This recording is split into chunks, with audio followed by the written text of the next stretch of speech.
Uy, bilyonaryo. Pakisabi dyan sa opisina ninyo ha, na ayusin naman nila yung picture ko. Yung picture na gamitin nila, yung maganda ako, wag yung pangit ako. Wala naman akong pakialam kung anong sasabihin ng inyong outfit about sa akin. Basta paniguraduhin lang nila na maganda yung picture ko. Sige ma'am, makakarating po.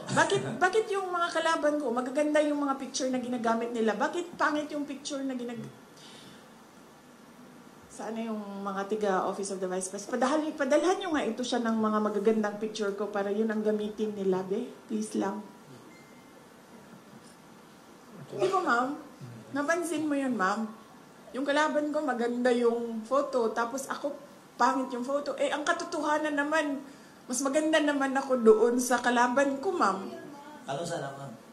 Sige. Ha? Gano'n sige pagawas. Yung sino ba kausap ko doon sa bilyonaryo na nakanganga ako, JC. Ano yung photo na yun? Ayan, si JC. Alam niya yung JC, ah.